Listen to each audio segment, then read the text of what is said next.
ce matin, merci une fois de plus de me permettre de vous partager la parole.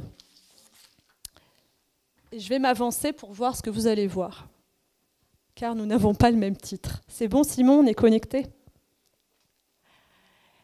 Ce matin, je vais vous parler d'une petite histoire. Voilà, le titre c'est « Tout le monde le sait, mais personne ne comprend ». Tout le monde le sait, mais personne ne comprend. Moi, c'est Cléopas. Est-ce que vous avez déjà entendu parler de moi? Cléopas, vous avez déjà entendu parler de moi? J'ai un ami qui s'appelle Luc qui a parlé de moi dans son évangile. Ça ne vous dit pas quelque chose? Allez, que tous ceux qui savent qui je suis lèvent la main. Cléopas. Eh bien, je vais vous raconter ma petite histoire. Il m'est arrivé une petite histoire dont je ne suis pas très fière. J'ai même un petit peu honte de moi. Figurez-vous qu'il y a longtemps, avec un de mes amis, on allait à Emmaüs. Alors non, Emmaüs, ce n'est pas les magasins Emmaüs, c'est une ville à 2 heures de... Parce que j'ai un enfant qui m'a dit ça. Il m'a dit, Jésus, il est parti à Emmaüs. Il ne comprenait pas mon histoire. Il croyait qu'il allait au magasin Emmaüs. Je vous jure, attention, les enfants, des fois, ne comprennent pas comme nous. Bon, bref, Cléopas, je pars avec mon ami à Emmaüs. C'était à 2 heures de Jérusalem. Donc, nous, on aime bien marcher. J'ai des super chaussures que j'ai achetées à Decathlon, donc ça va. Et voilà, on part en chemin. Je vous ai mis la petite carte pour ceux qui auront envie de... Oui, parce que ça y est, ça va être la paix en Israël. Vous allez bientôt pouvoir faire des vacances en Israël. Amen.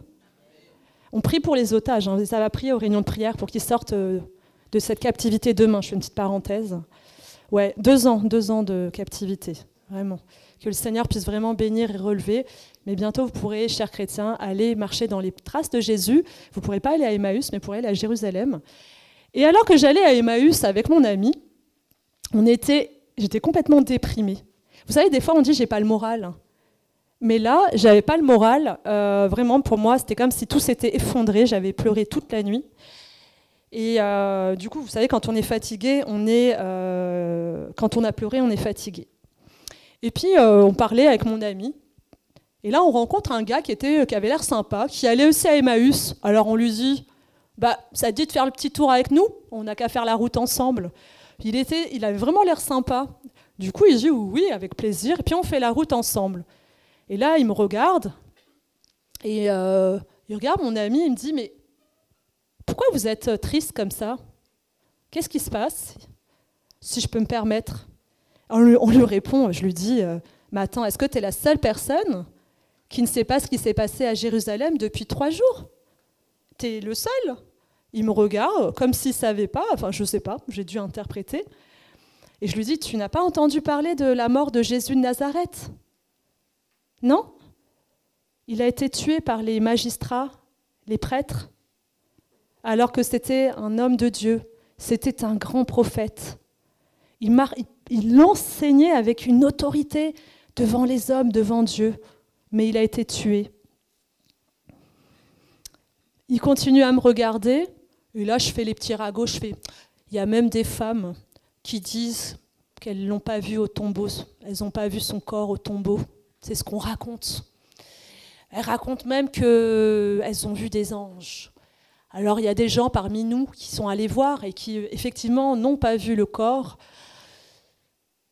Et là d'un coup je me rends compte que notre ami qui avait l'air sympa, il me regarde un peu, tu sais, comme quand tu grondais Timothée quand il était petit, des gros yeux. Non, c'était toi.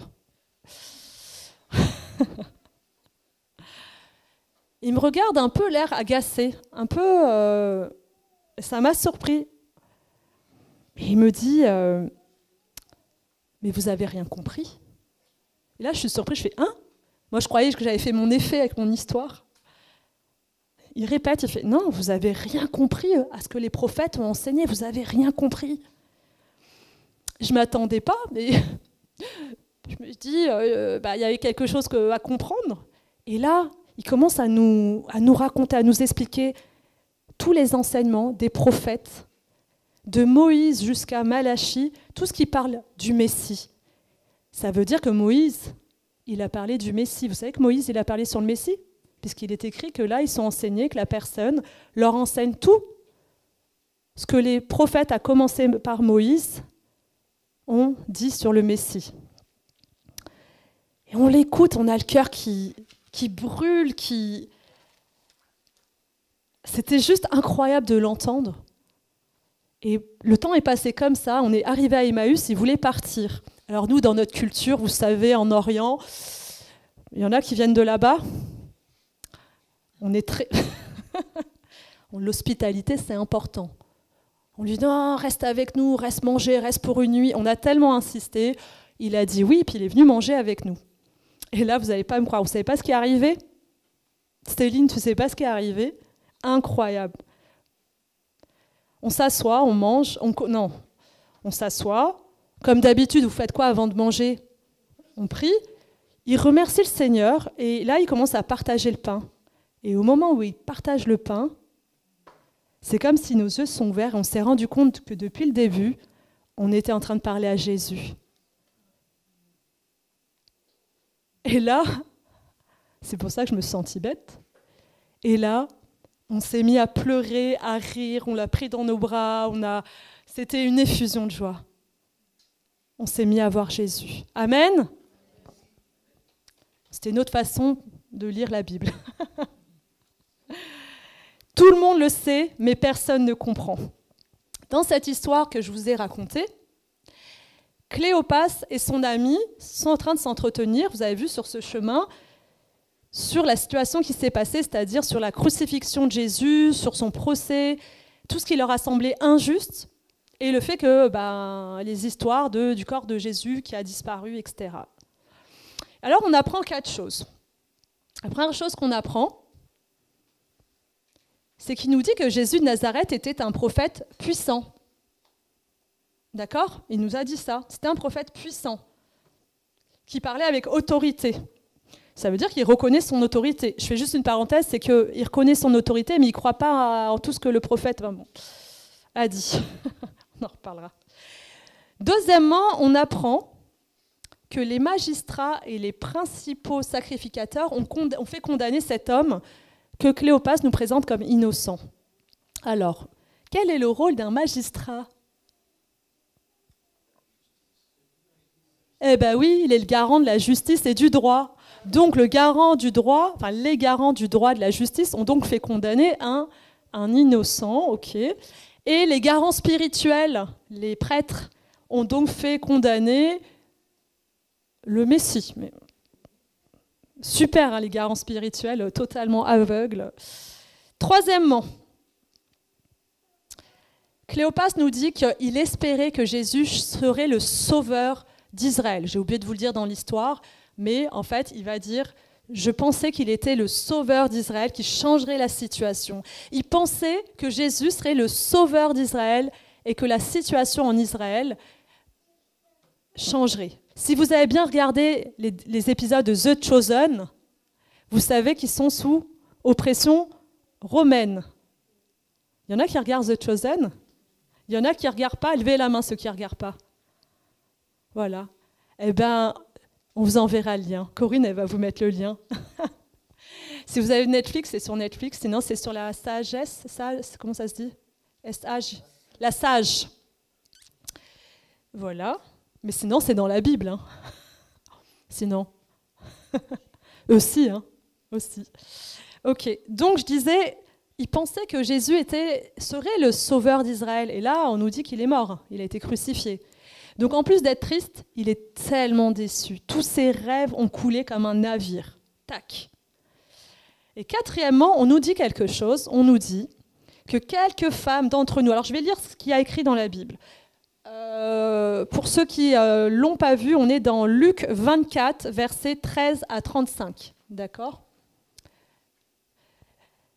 Et là, je ne sais pas dans quel verset on est. Celui qui trouve me dira. Je vais lire. Il est vrai que quelques femmes d'entre nous nous ont fort étonnés. N'ayant pas trouvé le corps de Jésus, elles sont venues dire que des anges leur sont apparus et ont annoncé qu'il est vivant. Quelques-uns de ceux qui étaient avec nous sont allés au sépulcre et ont trouvé les choses comme les femmes l'avaient dit. mais ils n'ont pas vu Jésus. Alors je me suis dit, pourquoi il est triste ? Les femmes, elles ont dit qu'il n'y a pas le corps de Jésus, que les anges ont dit qu'il est ressuscité. Ils ne devraient pas être tristes. Ils sont tristes parce qu'ils n'ont pas cru en fait dans ce que ces personnes ont dit. S'ils avaient cru, ils pourraient se dire « Waouh, je suis trop contente ». Ils n'ont pas cru. Ils se sont dit que c'est des ragots, je ne sais pas, ils se sont dit quelque chose. En tout cas, ils ne l'ont pas cru dans leur cœur parce qu'ils n'ont pas vu. Et vous connaissez la phrase « pas vu, pas cru ». L'eusses-tu cru, pas vu, pas cru. Tu connais l'eusses-tu cru ? Ça me fait penser à ça. Pas vu, pas cru. Deuxièmement, il dit qu'il faisait partie des gens qui étaient enseignés par Jésus. Et là, c'est important ce que je vais vous dire. Ils n'ont pas compris les enseignements de Jésus. En fait, ils n'ont pas compris. Et je vais en revenir, mais je vais revenir dessus dans quelques instants. Troisièmement, ils sont aveuglés, et tellement aveuglés qu'ils ne reconnaissent pas Jésus qui se tient devant eux. Quand même, il faut le faire. Mais je vais vous le dire tout de suite. Je vais en parler. Nous aussi, on est capable de ne pas voir Jésus quand il se tient devant nous. Nous aussi, on est capable de ne pas voir Jésus quand on lit la Bible. Nous aussi, on est capable. Nous aussi, on est comme Cléopas. On est des Cléopas et on va en parler. Je vais le démontrer en une prédication. Leur vision, elle est obscurcie par le manque de foi. Mais le manque de foi vient du manque de compréhension. Ils n'ont pas compris les prophéties. Ils ne s'attendent pas à la résurrection de Jésus. Si tu crois fermement que Jésus va ressusciter, alors tu savais que, tiens, c'est le signe, le tombeau est vide. Oui, parce qu'il doit ressusciter. Mais en fait, ils n'ont pas compris.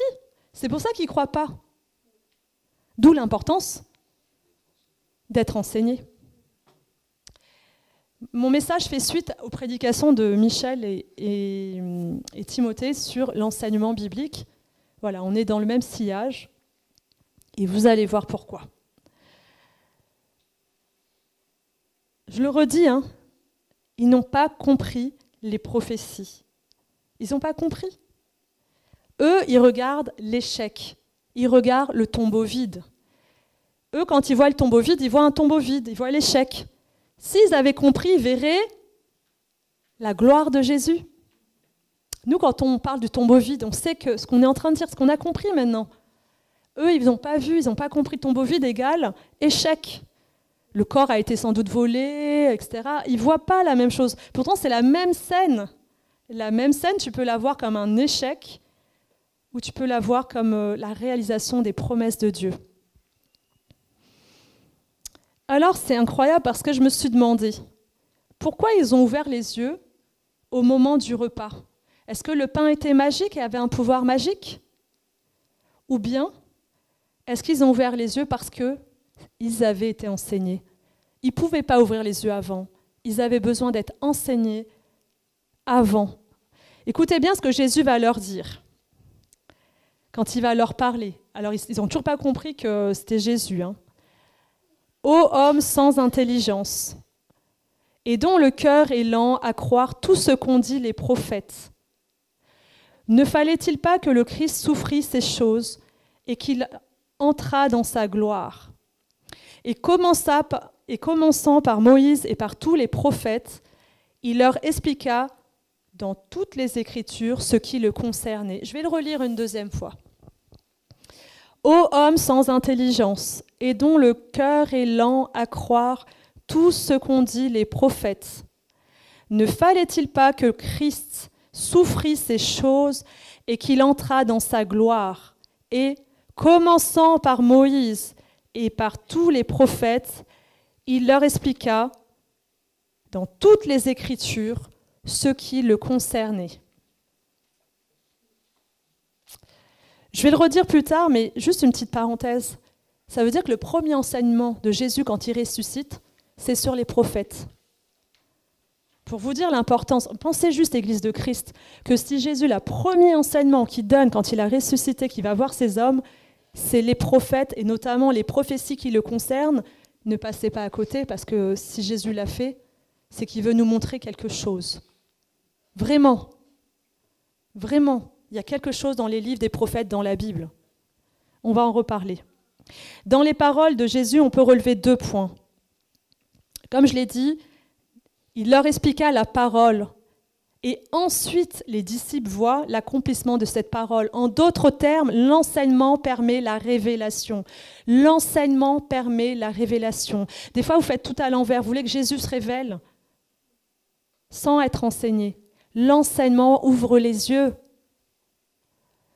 Deuxièmement, et bon ça je viens de le dire en fait, Jésus montre l'importance des textes des prophètes le concernant. Tout a été dit précédemment. Les prophètes ont annoncé qui est le Messie et quelle œuvre il va accomplir. Et Jésus leur pose cette question rhétorique, c'est-à-dire il connaît déjà la réponse. Normalement, s'ils ont compris, ne fallait-il pas que le Messie souffrit avant d'entrer dans sa gloire? C'est-à-dire que c'est déjà écrit chez les prophètes. Tout l'Ancien Testament beaucoup de prophéties dans l'Ancien Testament vont annoncer que Jésus doit souffrir, que le Messie doit souffrir. Alors j'ai juste 4 petites questions. Je voudrais vous dire que Jésus n'avance pas des opinions. Il démontre avec les textes de la parole de Dieu que le Messie doit souffrir avant de triompher. Il le démontre, il ne dit pas « moi je crois bien, c'est mon ressenti, j'ai fait cette expérience ». Du coup, je vais vous poser 4 questions. Vous allez prendre le temps de répondre dans votre cœur. Mais la première question, vous pouvez y répondre, on va voir. Je sais que tu sais la réponse. Connaissez-vous des prophéties dans l'Ancien Testament qui démontrent que Jésus devait souffrir, mais que ce temps d'épreuve précéderait sa victoire? Est-ce que vous êtes capable, là comme ça, quand je pose la question, connaissez-vous des prophéties dans l'Ancien Testament qui démontrent que Jésus devait souffrir? Quelqu'un a dit Ésaïe 53, direct. On en a d'autres? Psaume 22. D'autres? Eh bien, on va le voir. Ah, mais toi, Daniel, voilà. Daniel, combien d'œufs? On va les voir. On va aller voir tout ça. Deuxième question. Alors, j'ai juste envie de vous dire que c'est important de le savoir. C'est important si tu as quelqu'un qui arrive comme ça et te dit « démontre-moi ». C'est important de connaître sa Bible. Là, tu rencontres quelqu'un de juif les Juifs ont ils ont l'Ancien Testament, ils croient dans l'Ancien Testament. Tu as la chance de rencontrer moi, ça m'est arrivé là, à Guéret. Vous savez qu'il y a des Juifs à Guéret, comme partout. Et la personne a même acheté mon livre, j'en revenais pas. Et j'étais contente de connaître ma Bible.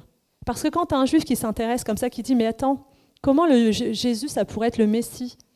Montre-moi ». Et que là, tac, tu peux sortir. Tu n'as pas besoin d'en connaître 40. Tu connais 3 endroits. Déjà, donne 3 exemples. La personne, elle va réfléchir. Laisse-la réfléchir. C'est important. Parce que souvent, on est là, on pense vraiment « ah, mon témoignage, je vais donner mon témoignage, etc. » C'est bien. Mais c'est encore mieux d'appuyer ce que tu dis avec la parole de Dieu. Et les gens, ça les confond. Le but, c'est qu'ils se mettent à douter et qu'ils aient envie de lire la Bible. Parce que dans la Bible, il y a tellement de choses. Il y a énormément de gens qui se sont convertis en lisant la Bible. Et nous, on ne s'en sert pas assez, notamment en France. Deuxième question. À la lumière de l'histoire que je vous ai racontée de Luc 24, 13, 31, et notamment des paroles de Jésus, j'ai une question pour vous. Vous pouvez répondre.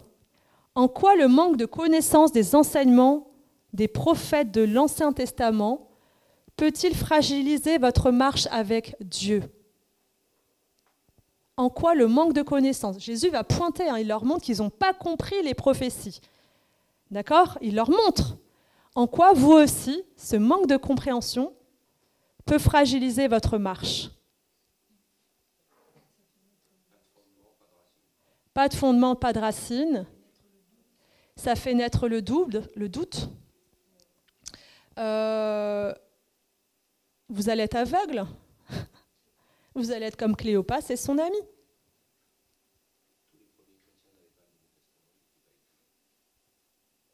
Tous les premiers chrétiens du Nouveau Testament n'avaient pas...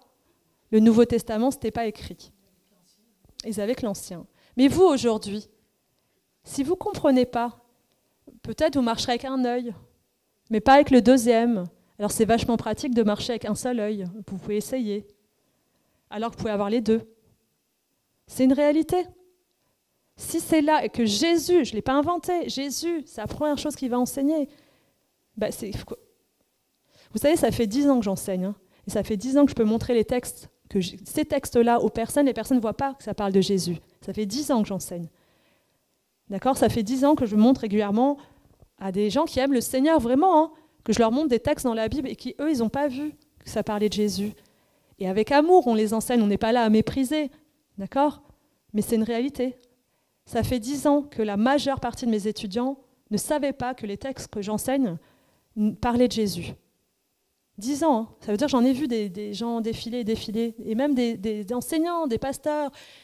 Alors quand c'est des nouveaux convertis, on comprend.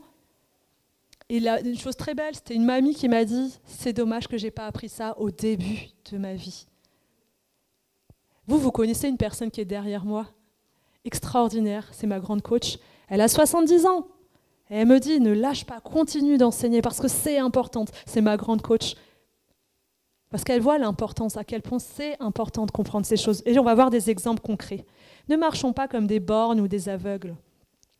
Troisièmement, avez-vous déjà senti votre cœur brûler en entendant des prophéties décrivant ce qui allait arriver à Jésus? Est-ce que votre cœur fait boum boum, boum boum, boum boum, boum boum quand vous entendez l'incroyable histoire de Jésus, comme elle est déjà racontée à l'avance? Quatrième question. Que pouvez-vous mettre en place pour vivre une expérience comme celle de Cléopas et de son ami? C'est-à-dire permettre à l'enseignement des prophètes d'allumer un cœur, un feu dans votre cœur. Que pouvez-vous faire? Alors on en arrive à mon enseignement. Coïncidence ou prophétie? On va revenir à la crucifixion. Et en 3 points. Je vais utiliser que 3 points pour vous donner le goût de lire les prophètes. En 3 points. Normalement, c'est 7 points. Donc, vous voyez, il y a plein d'autres possibilités. Et ces 7 points font partie d'un séminaire qui fait 9 heures. Moi, je me suis dit, ça va être un peu long si je fais 9 heures aujourd'hui. Alors, Jésus a été livré par qui? La première personne qui l'a livré, Judas. Il y a eu un procès, des mauvais traitements. Il a été livré à un responsable religieux qui s'appelle Anne. Anne, à ce moment donné, c'est comme si c'était un grand prêtre qui était à la retraite, mais qui avait encore une fonction. Une autorité. Mais Anne, étant à la retraite, il a donc passé le dossier à Caïphe, qui était le vrai, on va dire le grand sacrificateur en fonction, qui n'était pas à la retraite, qui lui-même l'a livré à qui? À Pilate. Et Pilate va céder au cri de la foule. Pilate, à un moment donné, il va douter, il va se dire « Non mais attendez, cet homme, on ne lui reproche rien. » Écoutez bien. Il va y avoir une série d'événements qui va arriver extrêmement vite, qui va s'enchaîner très vite. Des faits très précis sont produits. Alors je l'ai noté. Ouais, j'ai mis des faits qui avaient été prédits pour ce jour-là, des centaines d'années auparavant, dans les Écritures. Mais quand vous voyez ça, tu te dis la Bible, c'est waouh, c'est incroyable. La Bible, elle est incroyable quand tu vois les détails. C'est important de le savoir. On a besoin de fortifier notre foi et de se rendre compte qu'est-ce qu'on est à quoi. Vous allez voir, j'ai même plus de mots. Ce n'était pas le genre de détail que les lecteurs auraient pu retenir avant la crucifixion ou qu'un observateur aurait pu remarquer à moins d'être extrêmement sensible. On peut accuser Jésus et ses disciples de manipuler les Écritures pour se faire passer pour un Messie. On peut, hein. Mais est-ce que quelqu'un peut manipuler sa mort, son procès, la manière dont on le tue? Vous ne pouvez pas. Tout a été très vite. Et toi, quand si tu veux condamner Jésus en démontrant qu'il n'est pas le roi des Juifs, tu vas tout faire sauf démontrer que ce que les Écritures ont dit sont vrai. Tu es d'accord? Les grands religieux voulaient démontrer que Jésus n'était pas le Messie. Donc, ils ne voulaient surtout pas accomplir les prophéties en le condamnant comme ça. On est d'accord? On est d'accord? Pourtant, Il va y avoir tellement de détails qui vont accomplir, des prophéties qui sont éparpillées partout. C'est comme si là, je jette des pétales dans toute la pièce, comme quand c'est un mariage, là, les graineries. Il y en a partout. Et la Bible, l'Ancien Testament, nous annonce plein de choses. Déjà sur sa mort, parce que je fais aussi un cours sur l'identité de Jésus. Il est qui? Et même ces choses-là sont déjà annoncées. Il est né où? Il est né où, Jésus? Bethléem, c'est annoncé dans Michée 5, pour ceux qui font Michée avec moi. Il est le fils de qui? De David. Il faut qu'il soit le descendant de David. Il y a plein de choses qui sont annoncées avec précision. On peut se dire, là, allez, il a manipulé. Mais là, tu vas me dire comment il manipule ce que je vais vous dire. Slide suivante. Peut-être que je ne l'ai pas mis dans la slide. Si, je l'ai mis toute petite parce que, comme vous savez, je vous ai dit d'acheter des loupes quand je fais des diapos. C'est trop petit, peut-être? C'est un petit peu. Ok. Jésus, dans l'Ancien Testament, on nous annonce qu'il est trahi. Il est trahi, oui ou non? J'ai toutes les références. Il donne sa vie, on ne la lui prend pas. Il est condamné malgré son innocence. Sa vie, et là on est très précis, très précis. Sa vie est condamnée et estimée au prix d'un esclave blessé. C'est annoncé à l'avance. Sa vie est estimée à celle d'un esclave blessé. Là, on est précis. Il est humilié, il est transpercé. Plus précis, on va nous dire ses pieds, ses mains sont transpercés. Là, on est précis. Ce n'est pas les prophéties comme ça un peu générales. Oui, tu es fatigué, tu as des... Ouais, ces os ne sont pas brisés. Alors que tous les autres, oui, je ne l'ai pas détaillé aujourd'hui, mais il est là quand même. Si vous voulez des références, vous pouvez me voir. Son corps est mis dans le tombeau d'un riche. C'est écrit. Le partage des vêtements est annoncé, c'est écrit. Et il est aussi annoncé qu'il ressuscitera après 3 jours. C'est écrit dans l'Ancien Testament. On va voir un exemple concret. Ça vous dit de voir un exemple concret? Allez, un exemple concret. J'en ai 3. 3 exemples concrets. Premier exemple. Alors, attendez, il ne faut pas que je perde. C'est bon, c'est celui-là. Le Messie est estimé à la valeur d'un esclave blessé. Alors, je vais prendre ma Bible dans Zacharie, parce que vous n'avez pas toute la référence, et on va regarder un petit peu Zacharie 11. Zacharie, il est né quand? Il a vécu combien de temps avant Jésus? Allez, on fait des enchères. Combien? 400, 500, 600, 700. Un paquet de chamallows pour celui qui est dans le juste. Qui dit 500? 500, dit 500. Ah, Christine Laure, elle a dit 520, bravo. Comment t'as su? Exactement. 520, en fait, on le sait parce qu'on date à partir du moment où, avec AG, ils vont se lancer dans la construction du temple. Ils vont reconstruire le temple, un peu comme ici, vous voyez. On est en pleine reconstruction. Et donc, je reviens à Zacharie, qui faisait partie de cette génération aussi. Il fallait rebâtir le temple. Et comme nous, ils ont été dans le même état de cœur, ils ne reconstruisaient pas. Alors, ça n'avançait pas parce qu'il y avait une poignée qui essayait d'avancer. Et à un moment donné, ils ont été touchés. Ils ont compris l'appel de Dieu. Ils se sont levés. Ils ont bâti en 4 ans le temple. Impossible. Pourtant, ils avaient des difficultés. Il y avait des familles, il y avait les enfants, les personnes âgées. Ils ont mis Dieu en premier. Et vous savez quoi? Grâce à eux, aujourd'hui, on est là. Amen. Et vous voulez une génération qui est là? Qui dans 10 ans sera là? Levez-vous, servez, elle sera là. Ne vous levez pas, elle ne sera pas là. On sera responsable. Moi, récemment, j'ai parlé avec quelqu'un qui est là. Bon, je ne la regarde pas, sinon elle va me dire aussi. Et une personne de son entourage disait « Ah, les enfants sont mal élevés. » Elle a dit « Mais c'est qui a élevé les enfants? C'est toi, maman. » Donc, peut-être que le fruit est pourri parce que l'arbre est pourri. Alors, non, ne regardez pas la personne qui m'a dit ça. J'ai trouvé ça trop fort, trop fort. De dire qu'il faut arrêter de regarder le fruit pourri si c'est nous qui portons le fruit pourri. Amen. Donc on va lire Zacharie. Et dans Zacharie, il va avoir cette image en fait d'un berger d'un berger qui est frappé. Et on reconnaît l'image de Jésus. Je fais une petite parenthèse pour vous donner une petite clé. Au début, il y a marqué Liban, ouvre tes portes et que le feu dévore tes cèdres. Vous voyez ce passage ? Là, vous ne l'avez pas, mais vous m'entendez. Pour ceux qui ont pris leur Bible, vous le voyez, il y a marqué gémis cyprès, car le cèdre est tombé. Je suis dans Zacharie 11. Gémissez, chêne de Basan. Juste petite parenthèse, une petite clé. Alors déjà, le Liban faisait partie d'Israël, c'est juste, il désigne là à ce moment donné une région.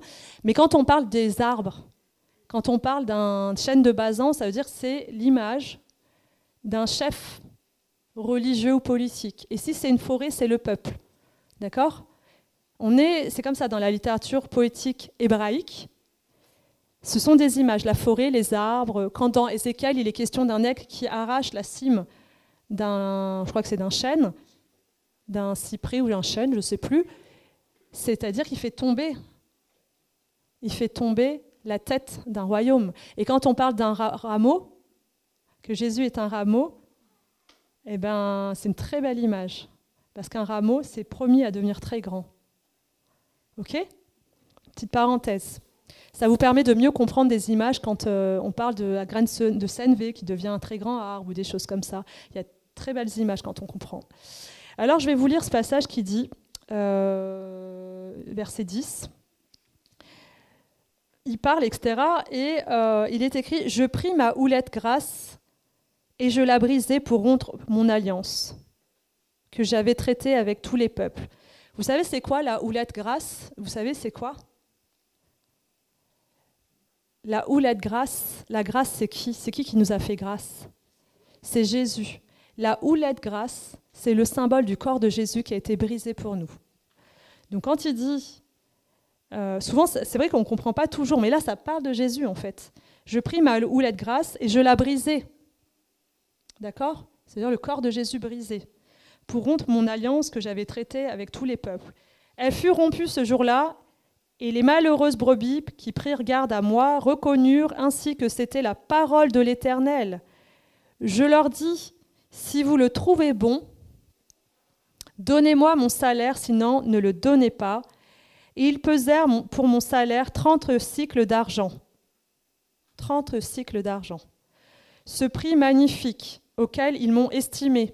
C'est ironique, hein, parce que 30 cycles d'argent, ça ne vaut rien en fait. Là, il est ironique. Ce prix magnifique, c'est une ironie. C'est-à-dire, c'est comme si tu ne vaux pas un clou. On parle du Messie, il est inestimable. Vous croyez que 30 cycles d'argent, ça peut vouloir... même 1 million, ça ne vaudrait pas le prix du Messie. Pensons à nos enfants. Hein. Tu donnerais 1 million pour la petite ? 1 million, tu ne donnes pas. Je te donne 10 milliards, tu ne donnes pas. Tu es d'accord ? Il n'y a rien, aucun prix. Et je pris les 30 cycles d'argent et je les jetai dans la maison de l'Éternel pour le potier, etc. Alors, comment je sais que 30 cycles d'argent, c'est le prix d'un esclave qui a été blessé par un bœuf ? C'est dans Exode 21, 32, où il est écrit, au verset 32, « Si le bœuf frappe un esclave, homme ou femme, on donnera 30 cycles d'argent au maître de l'esclave, etc. » Voilà. Maintenant, je vais vous lire, je l'ai mis ou pas, Matthieu 27 ? Simon, je l'ai mis ou je ne l'ai pas mis ? On va lire Matthieu 27. Et comme j'ai quelqu'un qui lit super bien devant moi, je vais appeler Marie-Hélène pour me lire juste ça. Regarde bien 2 secondes. Elle ne peut plus prendre des notes.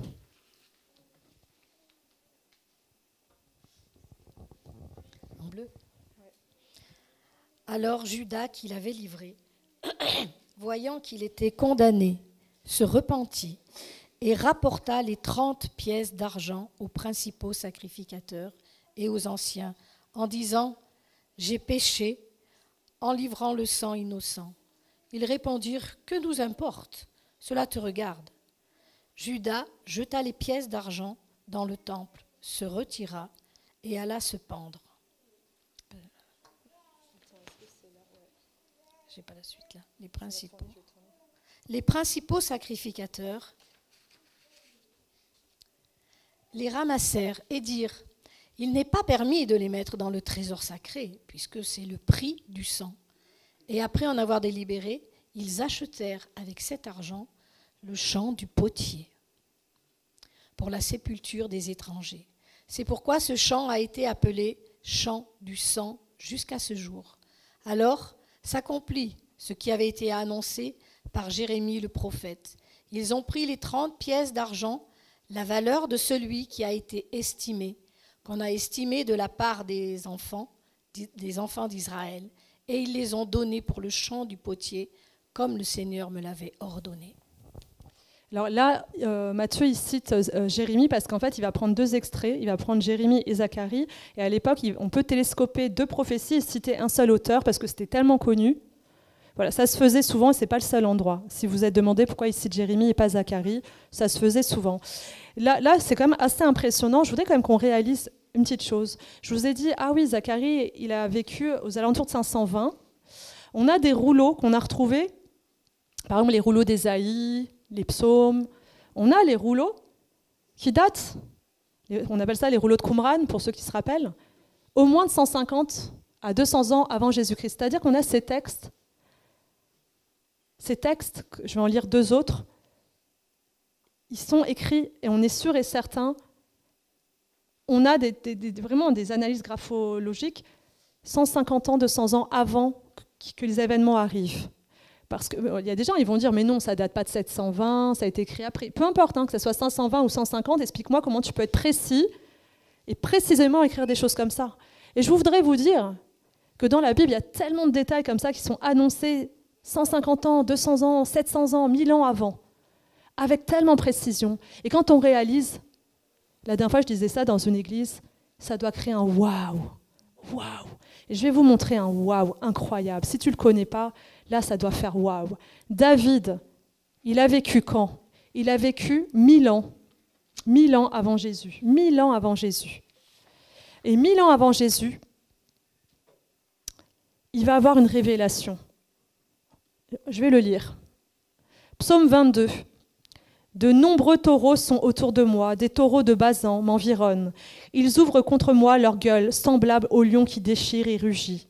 Je suis comme de l'eau qui s'écoule et tous mes os se séparent. Mon cœur est comme de la cire, il se fond dans mes entrailles. Ma force se dessèche comme l'argile et ma langue s'attache à mon palais.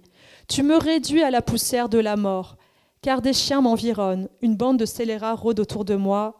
On est 1000 ans avant Jésus-Christ, 1000 ans, écoutez bien. Ils ont percé mes mains et mes pieds. Je pourrais compter tous mes os. Eux, ils m'observent, ils me regardent. Ils se partagent mes vêtements, ils tirent au sort ma tunique. Ils ont percé mes mains et mes pieds. On ne peut pas être plus précis, on est 1000 ans avant. Les Romains n'existent pas, la crucifixion n'existe pas, n'existera qu'avec l'Empire romain. Comment tu ne peux pas dire « Waouh, waouh » Vous vous rendez compte la révélation que David il a eue? Comment tu ne peux pas dire « Waouh » Comment ta foi n'est pas fortifiée quand tu réalises ça a été écrit 1000 ans. Alors on va te dire, mais non, c'est pas possible. Les rouleaux, on en a qui datent au moins de 150 ans à 200 ans avant les faits. Rien que ça, comment tu peux m'expliquer un détail comme ça que le Messie, on sait qu'il allait être crucifié, que ses vêtements allaient être partagés. Cette précision. Comment pas dire waouh? Et vous savez ce que je dis par rapport à Zacharie, parce qu'on a lu Zacharie, je vous donne encore un exemple après. Zacharie, vous avez vu, on annonce... il annonçait que Jésus allait être vendu pour 30 cycles d'argent. Il annonçait plein de choses. Si vous croyez que les prophètes, ce qu'ils ont dit, c'est vrai, vous croyez que ce qui va arriver, ce qui n'est pas encore arrivé, va arriver. On est d'accord? Si vous croyez que ce que Zacharie a annoncé sur Jésus, c'est vrai, vous le voyez là, vous voyez les 30 cycles d'argent. Vous voyez ce que David a annoncé. Donc, ce qui n'est pas encore arrivé, ça va arriver. Vous savez ce que Zacharie a annoncé? Il a dit que toutes les nations de la terre se dresseront contre Israël.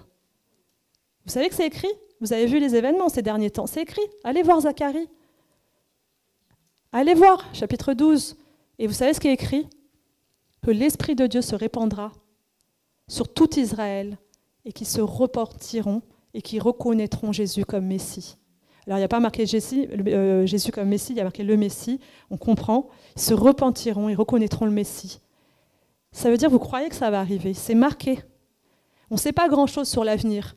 Mais on a vu les nations se dresser contre Israël, vous l'avez vu, vous n'êtes pas aveugle, oui? Et vous savez, c'est pas fini, on a une pause, on sait que c'est juste une pause. Mais donc vous croyez que ce peuple, Dieu a annoncé qu'il se tournerait vers Jésus. Vous l'avez vu se tourner vers Jésus là? Non, parce que ça va arriver. Si tu crois qu'une partie des prophéties est vraie, alors tu crois tout. Vous voyez pourquoi c'est important? Si tu ne comprends pas ça, tu es aveugle. Tu ne comprends pas. Tu ne comprends pas ce qui va arriver. Tu marches comme quelqu'un qui « Oh, je t'aime Seigneur », mais tu ne comprends pas. Il faut connaître les prophéties parce que Dieu t'annonce ce qui va arriver. Tu n'es pas surpris.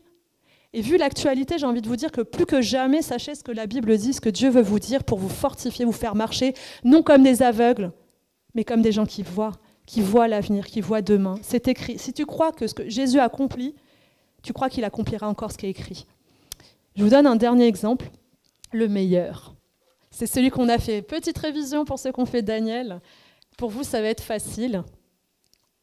Daniel 9, versets 24 à 25. Je vous demande de ne pas regarder les détails. Je vais aller droit au but. Donc il y a des histoires de dates qui ne sont pas claires. Venez me voir, je peux en parler. Ou alors vous revenez la prochaine fois qu'on fait le cours sur Daniel. Dans 10 ans. Non, je rigole. Ouais, j'espère. Il faut prier, j'y arrive pas. J'ai un commentaire biblique que je dois sortir sur Daniel, mais c'est vrai qu'il y a besoin de prière. Ça ne tombe pas du ciel et c'est un vrai combat de trouver le temps, l'énergie. Sache-le donc et comprends. Depuis le moment où la parole a annoncé que Jérusalem sera rebâtie jusqu'au Messie, le mot c'est Messie, c'est Mashiach en hébreu. Au conducteur, il y a 7 semaines et 62 semaines. Les places et les fossés seront rétablis, mais en des temps fâcheux. Bon, là, maintenant, on se concentre. Normalement, c'est en rouge chez moi, mais pas chez vous. Écoutez bien ce qui est écrit. Après les 62 semaines, un oint, c'est-à-dire un Messie, le Mashiach, sera retranché et il n'aura pas de successeur. Le peuple d'un chef qui viendra détruira la ville et le sanctuaire et sa fin arrivera comme par une inondation. Il est arrêté que les dévastations dureront jusqu'au terme de la guerre. Je vais le relire. Vous savez que ça parle de Jésus. Je vous ai dit, quand Jésus il a vu Cléopas et son ami, il lui a expliqué. Il a dit, tu sais, ça parle du Messie. Peut-être là, tu ne vois pas, tu n'as pas compris pourquoi ça parle du Messie. Mais on va relire. Après 62 semaines, un Messie sera retranché. Retranché, c'est-à-dire tué d'une mort violente. Le mot en hébreu, c'est tué d'une mort violente. Le peuple d'un chef qui viendra détruire la ville et le sanctuaire. Non, j'ai raté ma phrase. Le peuple d'un chef qui viendra détruira la ville et le sanctuaire. Alors, de quoi il parle? Eh bien, le sanctuaire, c'est quoi? C'est le temple. Donc, il est en train de dire qu'il y aura le Messie qui sera tué d'une mort violente avant la destruction du temple. Avant, c'est dans l'ordre. Et qu'ensuite, il nous dit, la ville et le sanctuaire, et sa fin arrivera comme par une inondation. Il nous dit qu'en fait, le pays sera détruit. Le Messie sera tué d'une mort violente, la ville et le sanctuaire seront détruits, et il y aura comme une inondation qui va détruire le pays. Alors, de quoi on parle? Eh bien, en 70, après Jésus-Christ. Déjà, je ne vais pas vous rappeler que Jésus a été crucifié, donc tué d'une mort violente. En 70, le temple est tué et détruit. Le temple est tué, bravo. Je suis concentrée sur l'heure parce que Timothée m'a dit « Attention à l'heure », je pensais à l'heure. Paraphrase. Le temple est détruit par qui? Par un chef de l'armée romaine qui s'appelle Titus, qui va détruire le temple. Et pour la petite histoire, en fait, c'était des pierres calcaires. Et dans les pierres calcaires, il y a de l'eau. Et quand le feu a pris, l'eau, elle a chauffé dans la pierre. Ce qui fait que comme elle ne pouvait pas sortir parce que l'eau est emprisonnée, ça fait éclater la pierre. C'est comme ça que le temple a été plus que détruit. Incroyable. Il ne pensait pas, je ne pense pas qu'il pensait que ça allait être détruit à ce point-là. Le sanctuaire donc va être détruit. Et quelques années après, en 135, Hadrien, l'empereur, va à nouveau monter, attaquer Israël. Et là, il en a trop marre de ces Juifs. Il va réussir à les vaincre. Il va les faire plier. Et pour les punir, vous savez ce qu'il va faire? Il va changer le nom de leur pays. pour lui donner le nom de Palestine, du nom de leurs ennemis, les Philistins. C'est comme ça qu'Israël a pris le nom de Palestine. Je ne suis pas en train de raconter des choses, tous les historiens le savent très bien. Donc les premiers Palestiniens sont donc des Juifs, bien sûr. Outre cet aspect, dites-vous la précision. Si quelqu'un veut venir et dit « Tiens, je suis le Messie », hein? Il ne peut pas, parce que le Messie, il est tué avant le temple, avant que le temple soit détruit. Vous voyez la précision? Et il y en a eu des Messies qui se sont fait passer pour le Messie. Ah, il y en a eu dans l'histoire. Mais là, il y a un élément ultra précis. Non seulement la ville et le sanctuaire, mais le pays doit être détruit comme par une inondation, ce qui est arrivé. Vous vous rendez pas compte? C'est les waouh! Quand tu lis ça, tu as envie d'adorer Dieu. Tu es de waouh! Seigneur, tu es capable d'annoncer ça, Daniel. Mais vous avez réalisé, Daniel, c'est 6e siècle. 5e siècle. Et même si on te dit, ah ouais, machin, on a des textes, on a des preuves que c'est écrit avant les événements. Comment ne pas être en adoration devant Dieu? Comment ne pas lui faire confiance quand il est capable de t'annoncer des choses si précises? Ne passez pas vite sur ça. Si Jésus, la première chose qu'il a réenseignée quand il est venu, quand il a été ressuscité, ces choses-là, ce n'est pas par hasard. Il veut fortifier votre foi. Il veut vous fortifier, il veut vous ouvrir les yeux. Mes amis, tout l'Ancien Testament pointe vers Jésus et son sacrifice. Tout l'Ancien Testament a pour but de te montrer que Jésus devait venir. C'est pas rien. Pour que tu marches en voyant et pour que tu crois dans les prophéties qui ne sont pas encore arrivées mais qui vont arriver. Jésus te montre combien c'est important. Je vais conclure sur cette pensée. On dit qu'on veut entendre la voix du Père Céleste nous parler. Oui ou non? Seigneur, parle-moi. On dit vraiment, c'est sincère. On dit, renouvelle-moi. On veut connaître mieux le Seigneur. On veut vivre des nouvelles révélations, des nouveaux horizons. Et souvent, on a les yeux fermés, mes amis, comme Cléopas et son ami. Jésus est devant nous, mais on ne le voit pas. Il est devant nous à travers sa parole, on peut lire et on ne voit pas. Combien d'entre nous ont été capables de lire ces passages et on n'avait jamais vu que ça parlait de Jésus parce qu'on n'avait pas forcément compris? Combien d'entre nous, sincèrement, je ne vous demande pas du tout de vous exposer, on ne voit pas Jésus dans la Bible. Donc on ne voit pas Jésus dans nos vies. On a envie de vivre plus, on a vu un minimum mais on veut vivre plus. Mais on a besoin de comprendre. Il faut comprendre. Jésus va se révéler quand tu commences à comprendre. Et des fois, on ne connaît pas du tout. Ce n'est pas juste qu'on ne comprend pas, c'est des fois, on ne connaît même pas la parole. On dit la parole de Dieu que ça. En fait, on ne la connaît même pas. On ne peut même pas la comprendre. Et surtout les prophéties de l'Ancien Testament. Alors ça, vous savez, ça vient de la manière dont on a été enseigné en France, hein.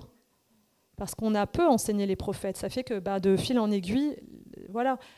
Mais vous-même, levez-vous et soyez désireux de voir avec vos 2 yeux.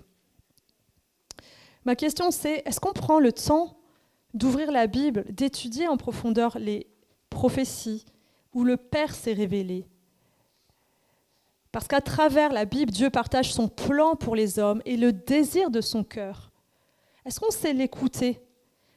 Est-ce qu'on arrive à le voir? Mais vraiment, je redis, quand vous lisez l'Ancien Testament, est-ce que tu vois Jésus? Des fois, on a l'impression qu'on connaît peu Jésus. Pourtant, on lit la Bible, on lit les épîtres, on lit les évangiles, on lit. Mais on a l'impression qu'on est toujours au même niveau. En fait, on utilise toujours le même projecteur, toujours le même, Nouveau Testament, alors que l'Ancien Testament a plein de choses à te dire sur Jésus, comme Jésus nous l'a montré. Et je vous donne un exemple que tu as déjà relevé il y a 2 semaines. Souvent, Jésus, on le voit comme juste le serviteur souffrant, juste celui qui est mort à la croix, juste le serviteur souffrant, le gentil Jésus. Et comme tu l'as rappelé, Jésus, il est le guerrier divin. Lisez bien vos prophéties. Il est le guerrier divin qui vient juger le monde, Il sait abaisser un temps, mais sa nature, c'est d'être Dieu. Il est le roi de gloire. C'est sa nature. C'est sa nature. Et je crois que rien que ça, c'est pas clair. C'est pas clair. Lisez bien. Vous verrez que dans les prophéties, on vous montre que Jésus, il est le serviteur souffrant. Il est celui qui se fait serviteur par choix, mais il est le guerrier divin qui juge. Et c'est pourquoi c'est important de lire la Bible dans son entièreté, pour sortir de nos fausses croyances, de notre vision réductrice, afin de voir plus loin, plus haut, plus vrai, plus profond.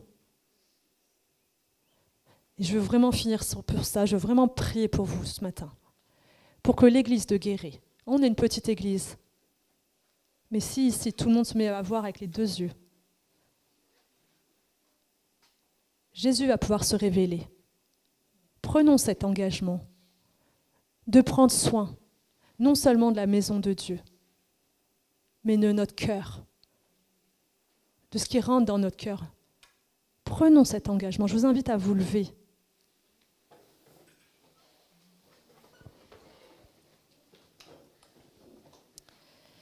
Seigneur, je t'apporte les personnes qui se sont levées. Nous voulons que nos yeux s'ouvrent. Nous voulons que nos yeux s'ouvrent. Nous voulons vivre quelque chose de nouveau. Nous voulons te connaître, Jésus. Nous voulons réaliser l'importance de ces prophéties qui parlent de toi et qu'au travers de ces prophéties, tu puisses toucher les cœurs, tu puisses montrer qui tu es, tu puisses montrer ta volonté.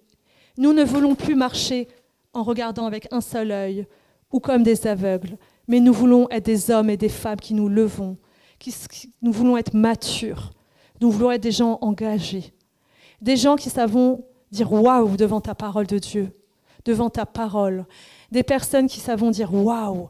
Nous voulons être des adorateurs en esprit et en vérité, reconnaissant ta majesté et te laissant enseigner ce que tu as enseigné à travers les prophètes. Nous voulons apprendre à lire la Bible en entier. Seigneur, apprends-nous, enseigne-nous, ouvre nos yeux. Nous faisons notre pas, tu feras le tien. Amen.